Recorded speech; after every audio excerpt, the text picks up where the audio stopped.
Assalamualaikum bre, selamat datang kembali di Guru Gembel Channel. Pada tahun 2016, seorang siswi di Cina berusia 10 tahun, kelas 3 SD, itu dihukum oleh gurunya push up 10 kali gara-gara dia tidak bisa membaca kalimat dalam bahasa Cina. Sebenarnya hukumannya biasa dan kita banyak sekali melakukan hal yang semacam itu di Indonesia juga.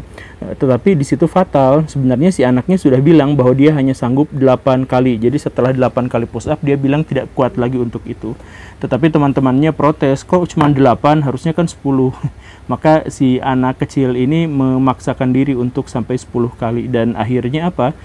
Ternyata setelah 10 kalinya bisa, tapi dia nggak bisa bangun lagi.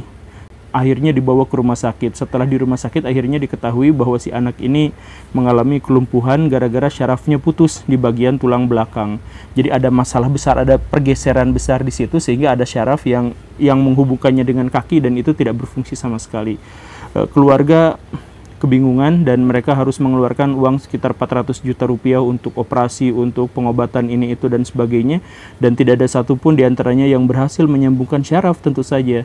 Dan akhirnya ya bagaimanapun si anak itu akhirnya harus menjalani sisa hidupnya yang masih panjang itu dengan kelumpuhan total. Sekarang setelah 5 tahun benar-benar tidak ada harapan karena kakinya semakin lama semakin menyusut karena semua nutrisi untuk ke sana itu sudah diputus dan sebagainya. Jadi keberadaan kaki justru menjadi beban bagi dia karena selain tidak bisa jalan itu malah memberatkan dirinya. Sekolah tempat gadis itu belajar mengaku bahwa ini adalah bagian dari kelalaian mereka dan karenanya mereka siap membayar kompensasi sekitar 95 juta rupiah.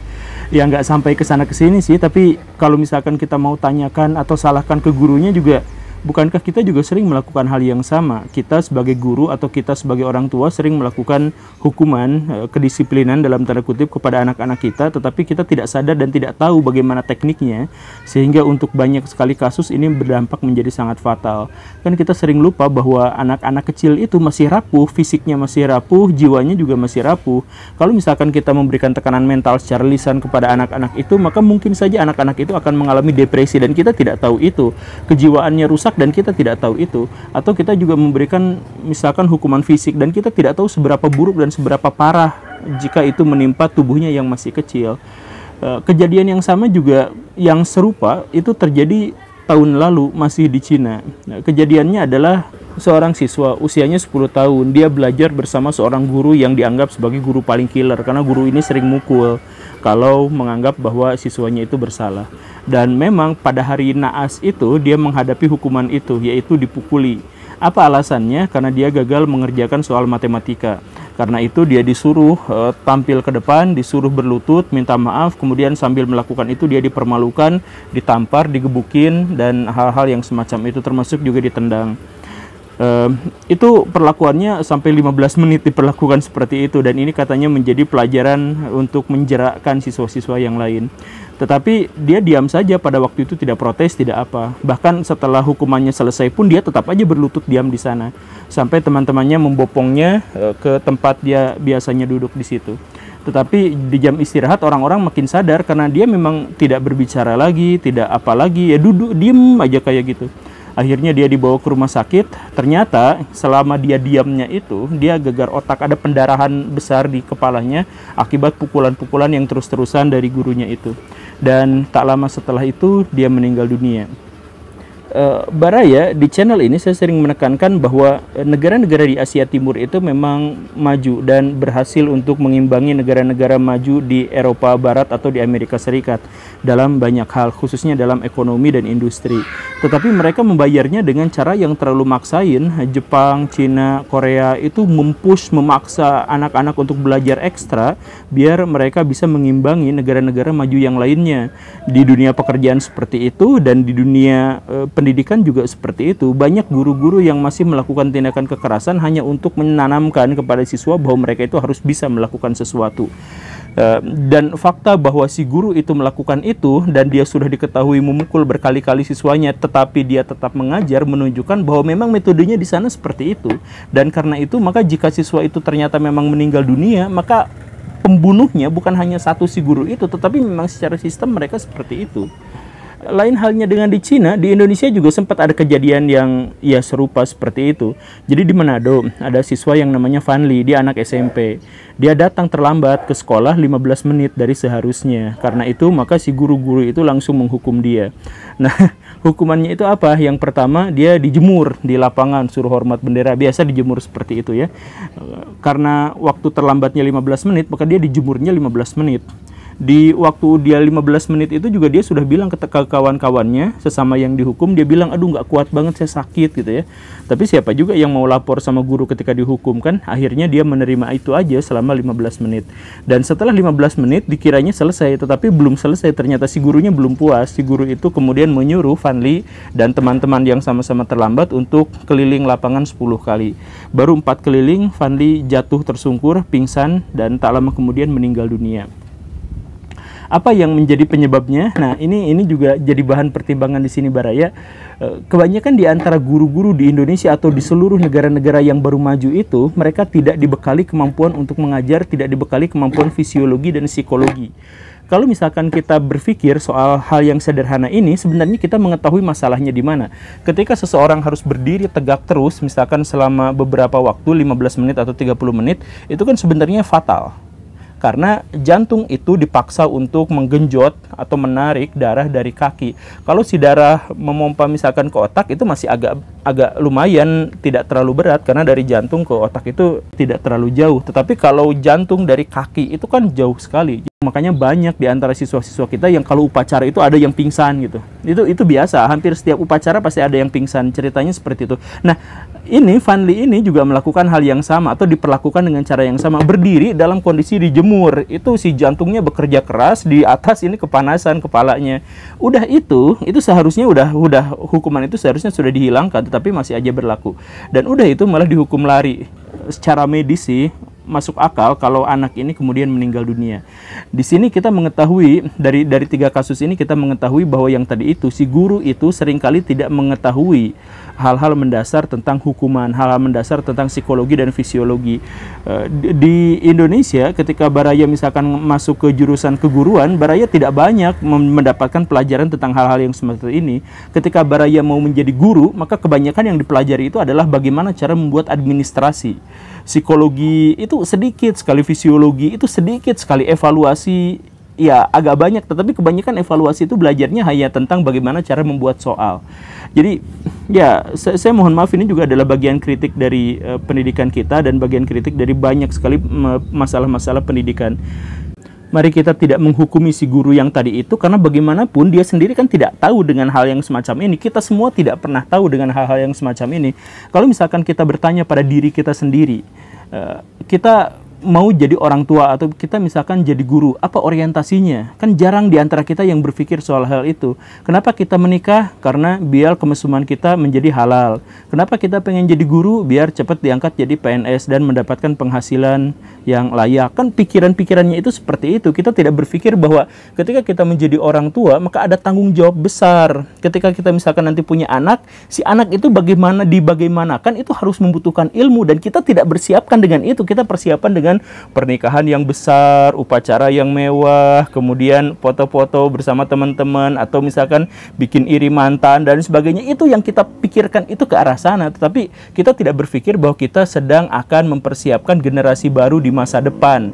Kita harus mempersiapkan itu dengan ilmu pengetahuan yang sama sekali tidak kita pikirkan. Kan begitu. Ketika kita menjadi guru, banyak sekali persiapan-persiapan yang harus kita lakukan, tetapi kita tidak berorientasi pada itu, dan lembaga-lembaga yang terkait dengan itu juga tidak mempersiapkan kita untuk ke arah sana. Jadi ya, saya mohon maaf sekali lagi, bukan berarti kita tidak menyalahkan si guru itu, tetapi mari kita tidak menghukumi guru-guru yang tadi itu di Cina dan di Indonesia, karena bukan hanya mereka yang melakukan itu, mereka melakukan yang sama dengan kita, cuman mereka apes kena mendapatkan korbannya dan kita tidak. Jadi mari kita doakan semoga anak-anak yang tadi menjadi korban itu mendapatkan yang terbaik di sisi Tuhan. Tetapi selain masalah ketidaktahuan, kita juga menghadapi satu masalah lain, yaitu bahwa guru-guru dan orang tua atau orang dewasa secara umum itu walaupun secara usia sudah dewasa, tetapi dia gagal menjadi dewasa dalam hal mengendalikan emosi.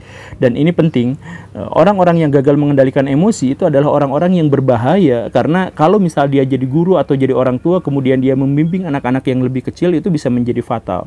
Misalkan di Alor juga ada kejadian serupa kemarin-kemarin itu. Jadi bahkan masih bulan lalu kalau nggak salah, di Alor itu ada seorang siswa SMP. Dia itu datang ke sekolah tetapi tidak dalam kondisi mengerjakan PR-nya. Si gurunya itu marahnya luar biasa dan dia tidak bisa menahan emosinya. Akhirnya apa? Di depan kelas dia pukuli si siswa itu, kepalanya, badannya, termasuk dia bawa bambu untuk memukuli betisnya, kakinya, dan hal sebagai itu.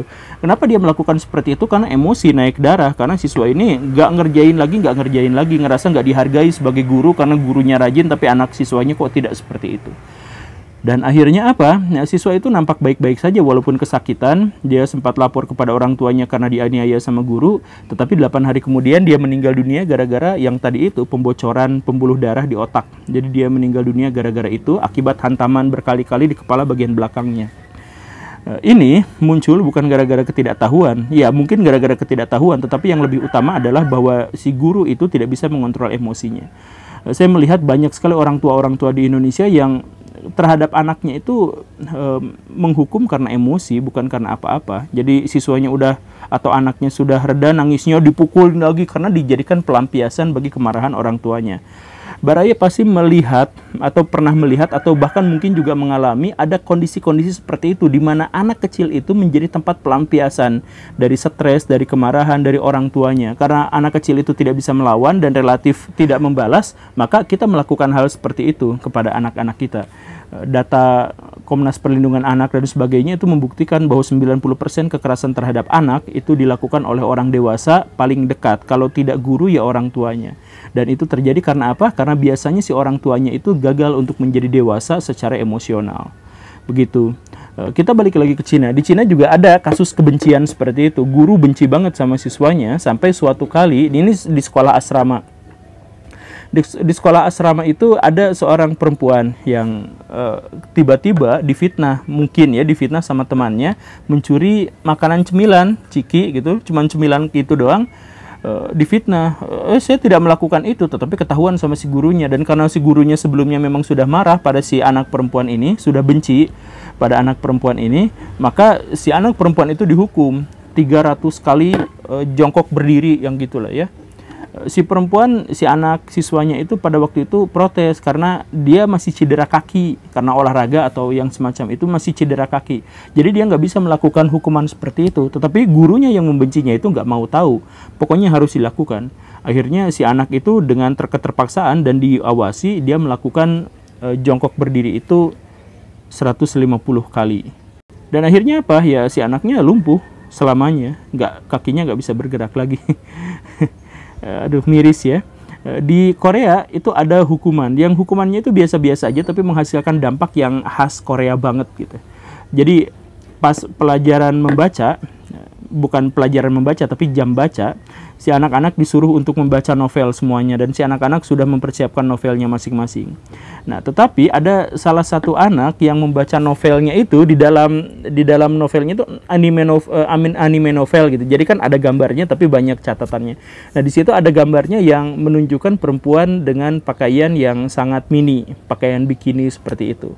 Nah, ketahuan sama si gurunya mentertawakan, marah-marahin, kemudian menyimpan si anaknya itu di depan kelas, disetrap. Gak dihukum, gak disiksa, gak diapa, tapi hanya dipermalukan. Nih anak masih kecil udah cabul, mikirnya kesana kesini, disuruh baca novel, malah novelnya yang aneh-aneh. Kenapa sih seperti ini? Pokoknya dipermalukan dengan hal-hal yang semacam itu. Si anaknya nunduk aja. Dan ketika bel berbunyi, ketika anak-anak semuanya keluar dari kelas untuk jajan untuk apa, dia juga keluar kelas, tetapi lewat jendela. Dan kelasnya itu ada di gedung 5 lantai. Jadi dia langsung jatuh ke bawah dan meninggal. Sebelum meninggal itu dia sempat mencatat beberapa curhatan. Dia katakan kepada gurunya, terima kasih karena telah memberi dia alasan yang kuat untuk mati.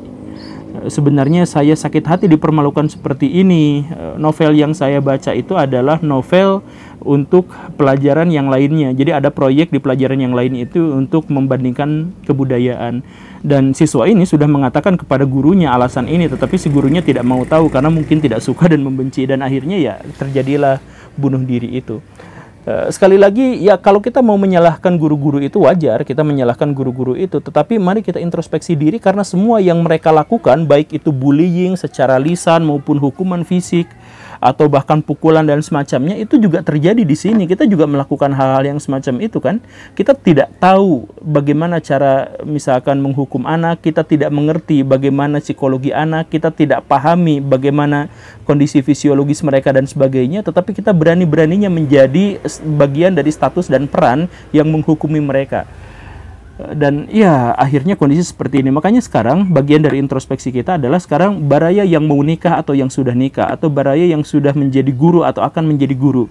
Coba pikirkan sama-sama, apakah selama ini ketika baraya mau menjadi orang dewasa yang menghakimi anak-anak, apakah itu gara-gara motif duit, gara-gara pengen jadi PNS, gara-gara pengen menghalalkan kecabulan atau hal-hal yang semacam itu? Ataukah baraya sebelumnya sudah mempersiapkan diri untuk itu? Berapa banyak buku yang sudah baraya persiapkan, baraya baca untuk menghadapi pernikahan misalkan?